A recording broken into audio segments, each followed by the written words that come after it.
তাআলা এত দয়াবান, এত মায়াবান, কিন্তু এত দয়া মায়াবান হওয়ার পরেও আজকে দেখেন আফ্রিকার মুসলিমদের করুণ অবস্থা, গাজার মুসলিমদের করুণ অবস্থা, আর এই পার্শ্ববর্তী দেশ ভারতের মুসলিমদের করুণ অবস্থা, ওই যে উইঘুরের মুসলিমদের করুণ অবস্থা, এই যে আরাকানের মুসলিমদের করুণ অবস্থা। আরে দেখেন দুনিয়াতে যখন আল্লাহ তাআলাকে মানে না, তখন কিছু মানুষ যারা আল্লাহ তাআলাকে কিছু হলেও মুখে স্বীকার করে, তারপরেও তাদের করুণ অবস্থা। এর কারণ কি? তারপরে এদের করুণ অবস্থা হলো এরা কালেমা পড়ছে কিন্তু কালেমার রশি গলায় লাগায় না। মেরে বাবা, আমি আর আপনি এই যে বিভিন্ন যেই সমস্ত দল বেদলগুলো আছে বাবারে, যারা পাপাচারী, আরে এই মাত্র একটু স্বার্থের জন্য নিজের জীবনটাকে ধ্বংস করে দিয়েন না। আল্লাহওয়ালা আলেমদের সঙ্গী হয়ে যান।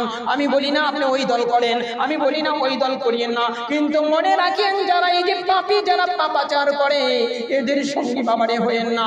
নিজে যখন কালেমা পড়িয়া নিজের গলায় যখন রশি লাগাইয়া দিয়েছেন, তখন আল্লাহওয়ালাদের সোহবতে দেয়া নিজেদেরকে কি করেন? পরিশুদ্ধ করিয়া নিজেদেরকে পবিত্র বানায়া আল্লাহ তাআলার সান্নিধ্যে চলে যান। নচেত বাবারে এই দুনিয়ার জিন্দেগি একদিন শেষ কিন্তু হবে। আসসালামু আলাইকুম ওয়া রাহমাতুল্লাহি ওয়া বারাকাতুহু।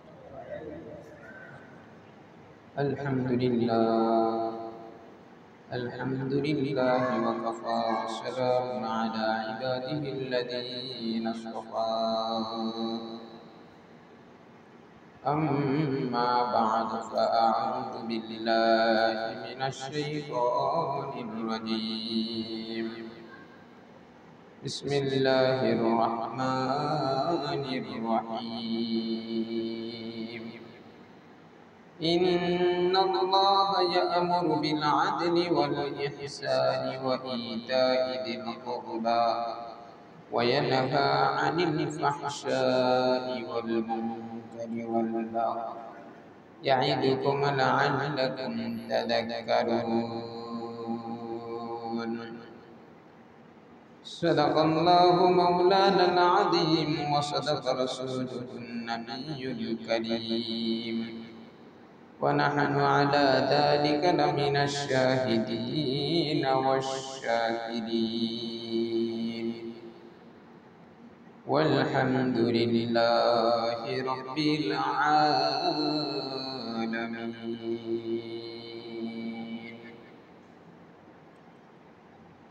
আলহামদুলিল্লাহ, সমস্ত প্রশংসা মহান রব্বুল আলামিন আল্লাহ তাআলার দরবারে, যে মহান রব্বুল আলামিন আল্লাহ তাআলা আমাকে আপনাদেরকে জুমার সালাত আদায় করার লক্ষ্যে মসজিদে আসার বসার তৌফিক দান করেছেন। এজন্য সকলেই দিল থেকে পড়ে নিয়ে আলহামদুলিল্লাহ।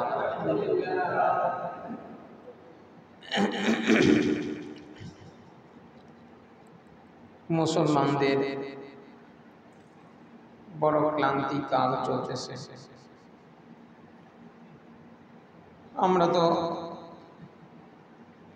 অনেক নিরাপদে আজকের জুমার সালাতে আমরা অংশগ্রহণ করেছি, কিন্তু অনেক দেশে আমাদের মুসলিম ভাই বোনেরা বড় নিরাপত্তাহীনতার ভিতরে তারা জীবন অতিবাহিত করতেছে। আমরা নিরাপত্তার ভিতরে থেকেও আজকে আমাদের দেশের ভিতরেও মুসলিমদের করুণ অবস্থা। আজকে আমাদের সেই বুঝার ক্ষমতা আমরা হারিয়ে ফেলছি, তাই আমরা বুঝি না। কারণ আজকে আমরা সবাই নিজেকে নিয়ে ব্যস্ত। আমরা আজকে নিজেকে নিয়ে ব্যস্ত। আমরা আমাদের নিজের জাত এগুলা ভুলে গেছি। আজকে ঈমানের যেই বন্ধন, সেই বন্ধন থেকে আমরা অনেক দূরে চলে গেছি। আমাদের দাদা সাহেব আল্লামা তাকি উসমানী দামাত বারাকাতুহু বলেন যে আমি চীন সফরে ছিলাম। তো এই চীন সফরে থাকা অবস্থায় চীনের একটা জায়গায় আমরা গেলাম। যাওয়ার পরে তারা আমাদেরকে অভ্যর্থনা জানালো। তো এখানে নারী পুরুষ সকলেই ছিল। আমরা তাদের ভাষা বুঝি না, আমাদের ভাষাও তারা বুঝে না, কিন্তু তারা আমাদেরকে দেখতে ছিল আর কাঁদতে ছিল। তারা আমাদেরকে দেখতে ছিল আর কাঁদতে ছিল। তাই হযরত বলেন এটা হলো ঈমানের বন্ধন, যে ঈমানওয়ালা আরেক ঈমানওয়ালা ভাইকে যখন দেখবে তাদের ঈমানের বন্ধনের ভিতরে কি লাগবে? চোট লাগবে। আজকে তো আমাদের অবস্থা বড় করুণ। ঈমানের বন্ধন থেকে তো আজকে আমরা অনেক দূরে চলে গেছি। সাম্প্রদায়িক সম্প্রীতির নামে আমরা অনেক দূরে চলে গেছি। হিন্দুর সাথে আজকে বন্ধুত্ব, খ্রিস্টানের সাথে আজকে বন্ধুত্ব, কিন্তু ভাইয়ের সাথেই শত্রুতা। ভাইয়ের সাথেই শত্রুতা। অগণিত আজকে মুসলিম পরিবার এরকম আছি আমরা, ভাই ভাই সম্পর্ক নাই, অন্য লোকের সাথে গভীর সম্পর্ক, কিন্তু ভাই ভাই আমাদের সম্পর্ক থেকে আমরা অনেক দূরে।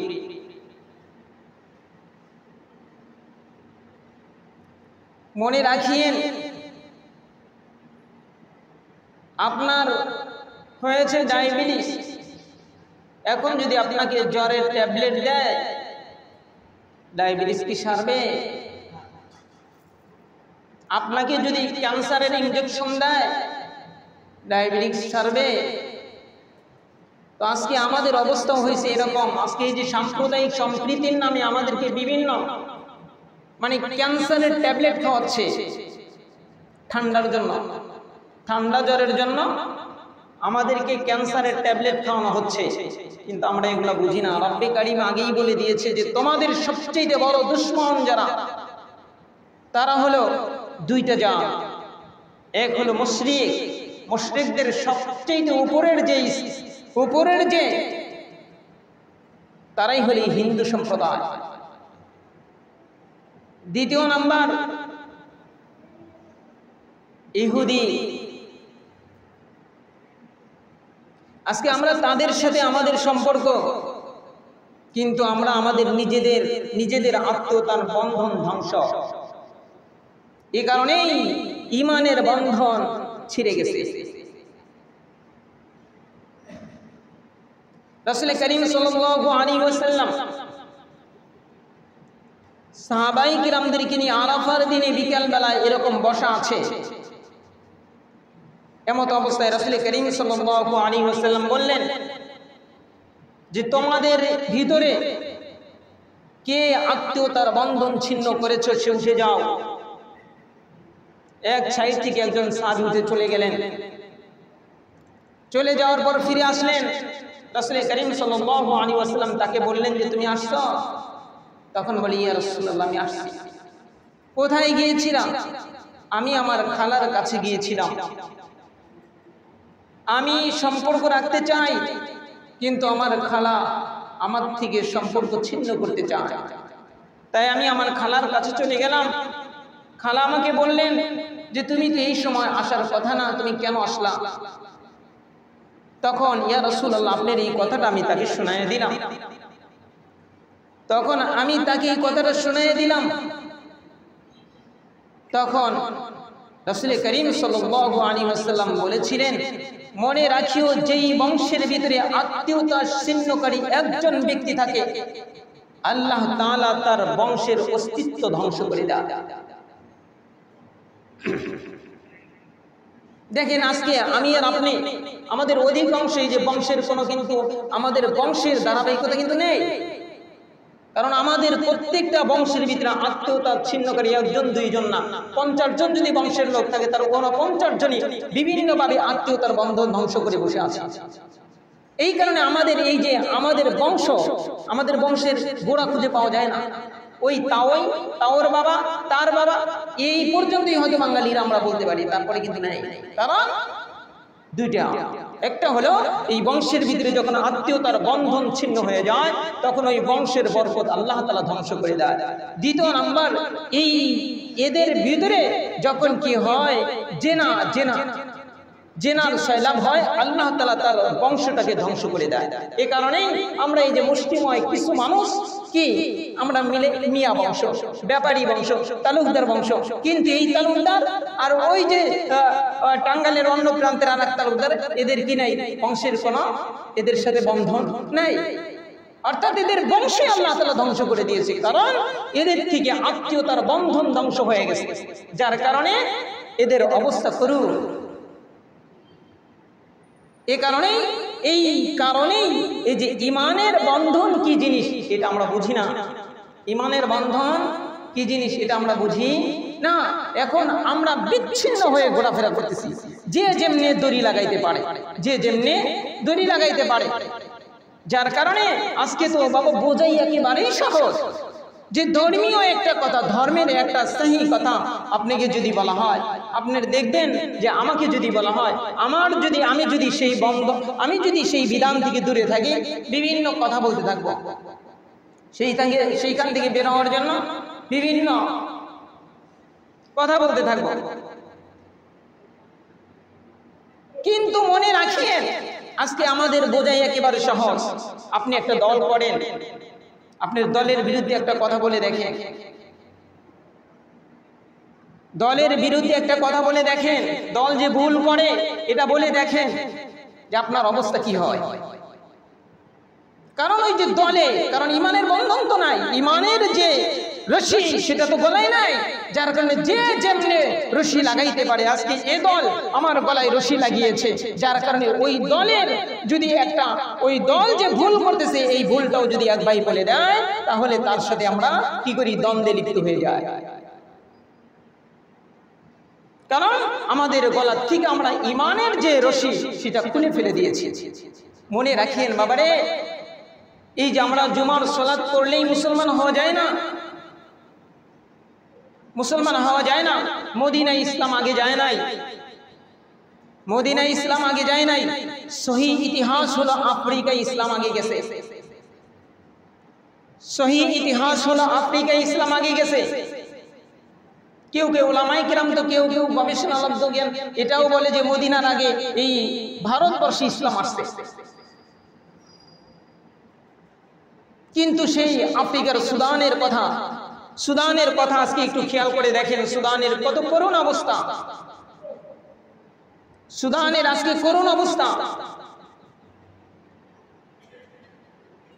আজকে আমি আর আপনার তো খবর নাই, আপনাকে বিভিন্ন এই ফালতু মার্কা এই দলগুলো আজকে আপনাকে রশি লাগিয়েছে, দলের পিছনে নিজের জীবনকে ধ্বংস করে দিচ্ছি।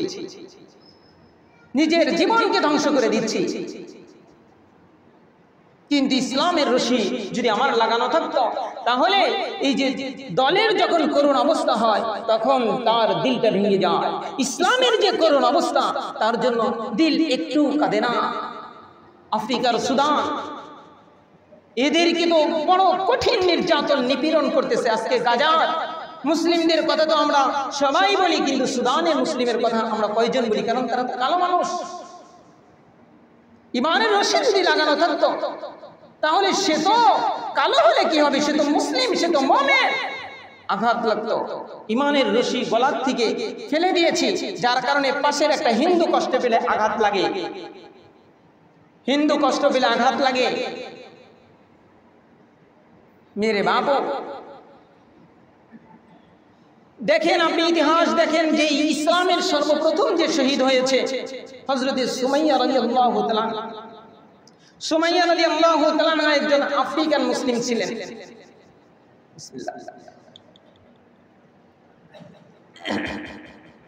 তাকে কিভাবে শহীদ করে এই ইতিহাস আমরা অনেক শুনেছি, যে আবু জেহেল কি করেছিল, লজ্জাস্থানে বর্ষা নিক্ষেপ করে তাকে শহীদ করে দিয়েছে, কিন্তু তারপরে ইমান ছাড়ে না। ইমান সারে নাই। আজকে আমি আর আপনি যেই নেতার পিছনে ছুটছি, সেই নেতাকে বিভিন্ন এই যে পূজা মণ্ডপে বিভিন্ন পূজা, আজকে আলেমরাও তো যাচ্ছে বিভিন্ন পূজা মণ্ডপে শুভেচ্ছা স্বাগতম এটা ওটা কত কিছু জানায়, কিন্তু শুভেচ্ছা কোন এই যে আন্তরিক শুভেচ্ছা এগুলো যখন কোনো আপনি এই যে মূর্তি পূজা বিভিন্ন পূজার নামে লেখেন, আপনি সহি মাসআলা জেনে দেখেন, সে বেঈমান হয়ে যায়, সে বেঈমান হয়ে যায়, সে বেঈমান হয়ে যায়। কালী পূজা, ও ইতিহাস তো মনে পড়ে গেল। কালী পূজায়ও কতকে দেখছি এই যে কত নেতারা শুভেচ্ছা জানিয়েছে। শুভেচ্ছা এর সারমর্ম তর্জমা হলো যে যেটার কল্যাণ কামনা করা হয়, যেটার কল্যাণ কামনা করা হয়। আপনি কার কল্যাণ কামনা করে? কালী পূজার ইতিহাস কি? আমি এক মুসলিম ভাইয়ের কাছে শুনেছি, উনি বলেন যে আমাদের কালী পূজার ইতিহাস শোনায়, যে আমাদের কালী পূজার ইতিহাস হলো আমাদের মা কালী একদিন রাত্রিবেলায় উলঙ্গ হয়ে ঘোরাফেরা করতেছে, ঘোরাফেরা করতে করতে করতে করতে বন জঙ্গলের ভিতরে চলে গেছে, কিন্তু তার খবর নেই। এদিকে সূর্য উদিত হয়ে গেছে, এদিকে সূর্য উদিত হয়ে গেছে। এখন এমতো অবস্থায় তো সে তার আস্তানায় আসতে পারে না, মানুষে দেখে ফেলবে, তাই সে কি করলো? ওখানেই আশ্রয় গ্রহণ করলো। সকালবেলায় যখন দেখে সেই জঙ্গলের পাশ দিয়ে একজন রাখাল কি করতেছে, যে তার ছাগলের বিশাল পাল নিয়ে যাচ্ছে, তখন ও কি করলো? ওদের ওপরে তো শয়তান বড় প্রভাব ফেলেছিল, তাই ও একটা মাদি ছাগলের আকৃতি ধারণ করলো, ওদের সাথে মিশে গেল। মিশে যাওয়ার পরে পাঠা, এই যে পাঠা বলি দেয় না, ওই কেন পাঠা বলি দেয়? পাঠা বলি দেয় এইটা শাস্তি স্বরূপ, শাস্তি স্বরূপ। মানে পাঠাই দেখি কিরে, সব তো পুরাণ, এইটা তো নতুন, যা করার করে ফেলছে, যা করার করে ফেলছে। তখন সে জিব্বায় কামড় দিছে, হ্যাঁ কি কইরা ফেলাইলি, তো আমি এখান থেকে জেনে নেই, তোর বিচার আমি পুঙ্খানুপুঙ্খানু ভাবে করব। চলে গেল সন্ধ্যার দিকে তার আস্তানায়, ভক্তবিন্দুকে বলল যে আজ থেকে মনে রাখো, পাঠায় আমার সবকিছু ধ্বংস করে দিয়েছে, তাই এর শাস্তি স্বরূপ কালী পূজা মানেই হলো পাঠা বলি দাও। কালী পূজা মানেই পাঠা বলি দাও। আপনি কোন পূজার শুভেচ্ছা জানাচ্ছেন? আপনি কোন পূজার শুভেচ্ছা জানাচ্ছেন? যে ব্যক্তি এই শুভেচ্ছা জানাবে তাদের ঈমান থাকবে না, ঈমান চলে যাবে।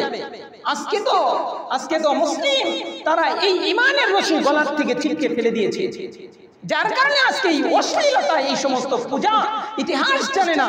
এই পূজার নামেও তারা কি লেখে, যে শুভেচ্ছা স্বাগত, শুধু দুইটা ভোট পাওয়ার জন্য ওই যে দলের রশি লাগিয়েছে, ঈমানকে ছিন্ন করে দলের রশি লাগিয়ে যে ব্যক্তি এরকম হারাম কাজে ব্যস্ত হয়ে যাবে, তখন আর তাদের অস্তিত্ব টিকে থাকবে না। তখন চতুর্দিকের অত্যাচার নিপীড়ন তখন নীরবে সহ্য করে যেতে হবে। সুমাইয়া রাদিয়াল্লাহু তাআলা সে যে প্রথম শাহাদাত বরণ করেছিল, সে একজন আফ্রিকান মহিলা ছিল। রাসূল কারীম সাল্লাল্লাহু আলাইহি ওয়াসাল্লামের কয়েকজন মুয়াজ্জিন ছিল, তার ভিতরে একজন মুয়াজ্জিন বিলাল ইবনে রাবাহ রাদিয়াল্লাহু তাআলা, সে একজন আফ্রিকান ছিলেন। আমি আমার এক ভাইয়ের মুখে শুনেছি, আমি মদিনায় চলে গেলাম। মদিনায় যাওয়ার পরে আমি একটা জায়গায় অবস্থান করতেছিলাম। অবস্থান করার পরে দেখলাম যে কালো কিছু মানুষ আসলো। পুলিশ কি করলো, এখানে আলেম ছিল, অনেকেই ছিল, ছোট্ট একটা কামরা এখান থেকে বের করে দিল, এখান থেকে বের করে দিল। পরে এর ইতিহাস তালাশ করে দেখলাম যে এখান থেকে বের করার মানেই হলো এই জায়গাটা হলো বিলাল রাদিয়াল্লাহু তাআলার বংশকে নষ্ট করা। অর্থাৎ এই মানুষগুলা বিলাল রাদিয়াল্লাহু তাআলার বংশের মানুষ যখন ওই কামরায় ঢুকবে, ওই কামরা থেকে বের হয়ে যেতে হবে।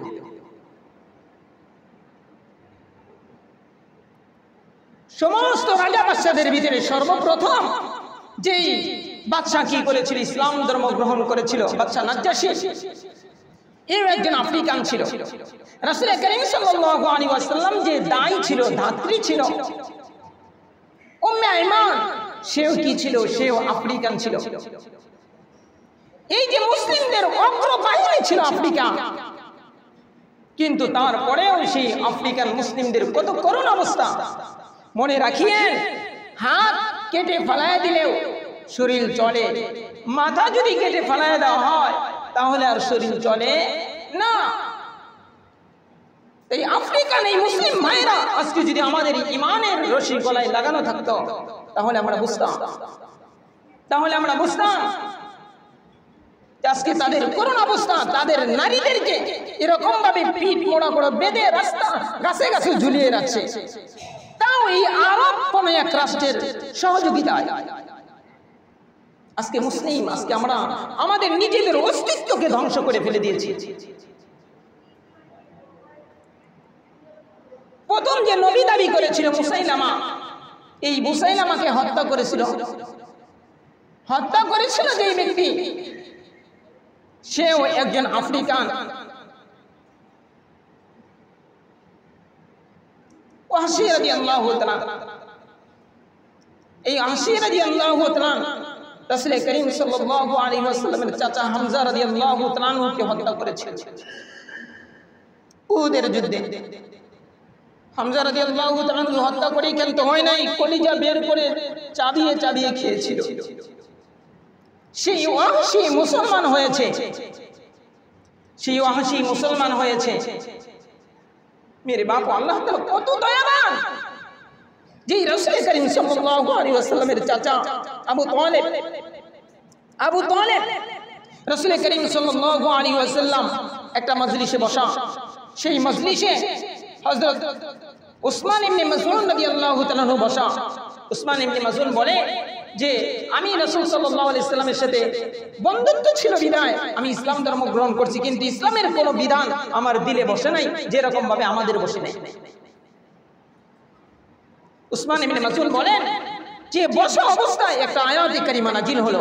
সেই আয়াতটা হলো, আমি পড়েছি, ইন্নাল্লাহা ইয়া'মুরু বিল আদলি ওয়াল ইহসানি ওয়া ইতা'i যিল কুরবা।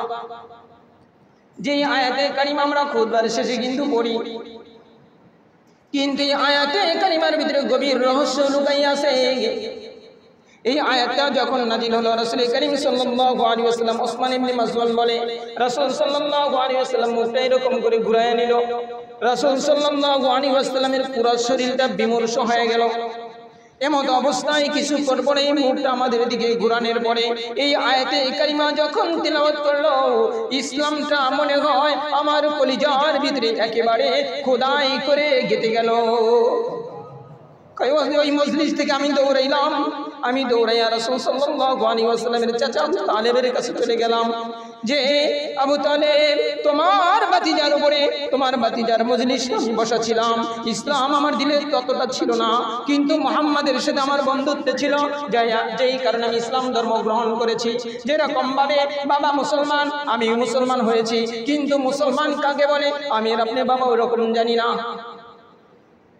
তখন বলে যে আয়াতে কারিমা নাযিল হয়েছে। আবু তালেব তখন বলেছিল যে ভাতিজা, মনে রাখিও আমার ভাতিজা যেই ধর্মের কথা বলে ওই ধর্ম সত্য।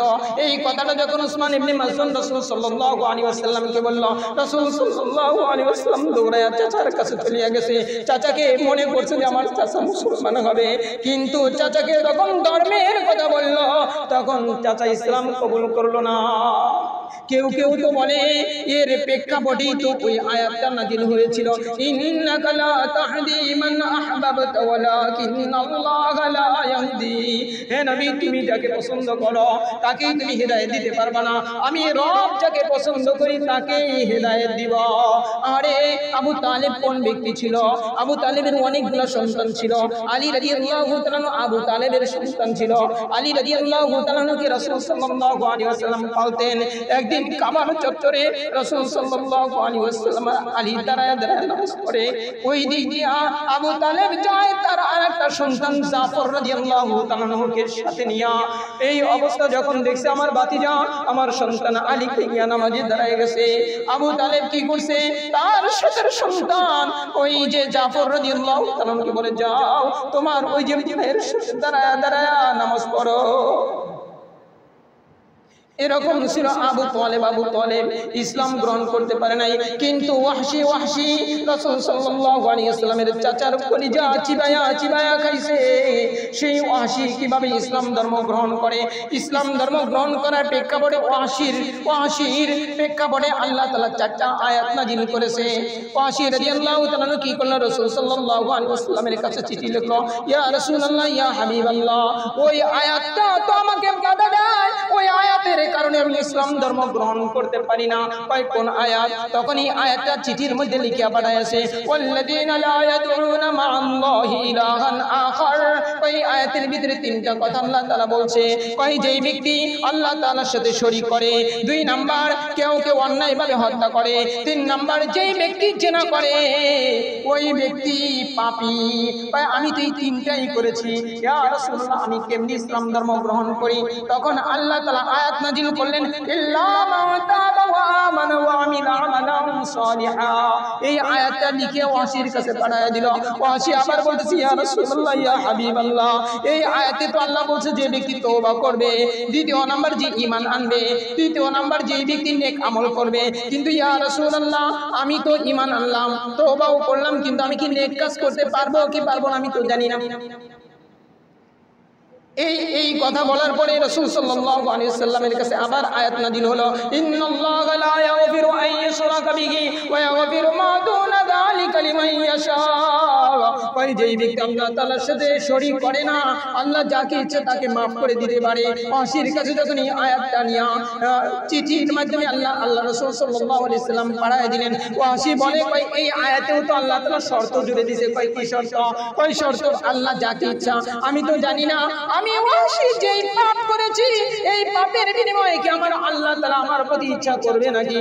তখন আল্লাহ তাআলা আয়াত নাযিল করলেন, কুল ইয়া ইবাদিয়াল্লাযীনা আসরাফু আলা আনফুসিহিম লা তাকনাতু মির রাহমাতিল্লাহ।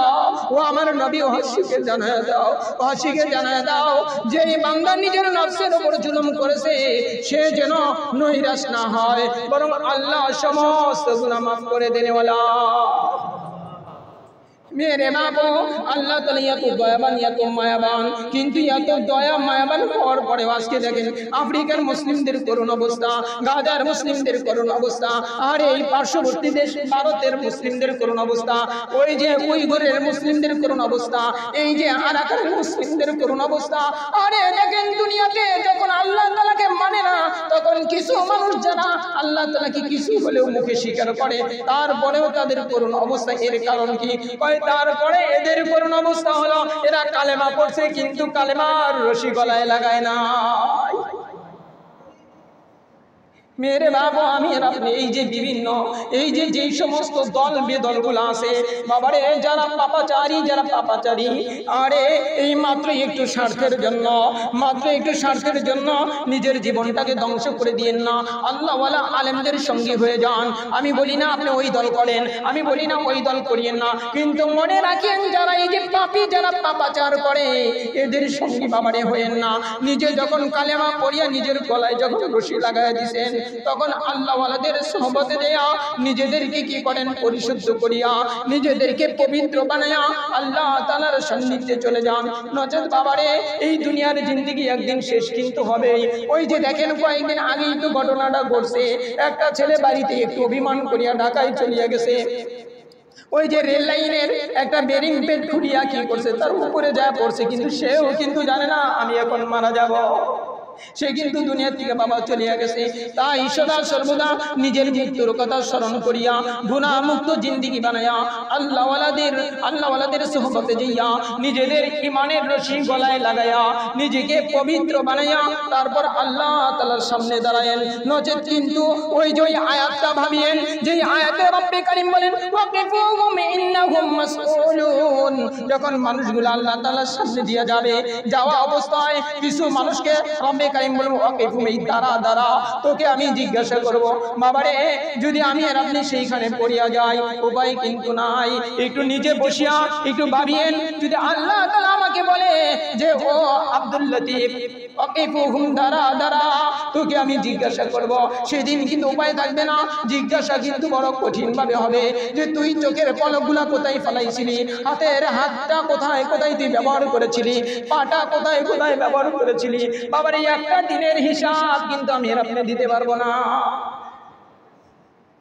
আল্লাহ তাআলা আমাকে আপনাদের সকলকে এই কথাগুলো দিন দিয়ে বুঝে আমলের তৌফিক দান করেন।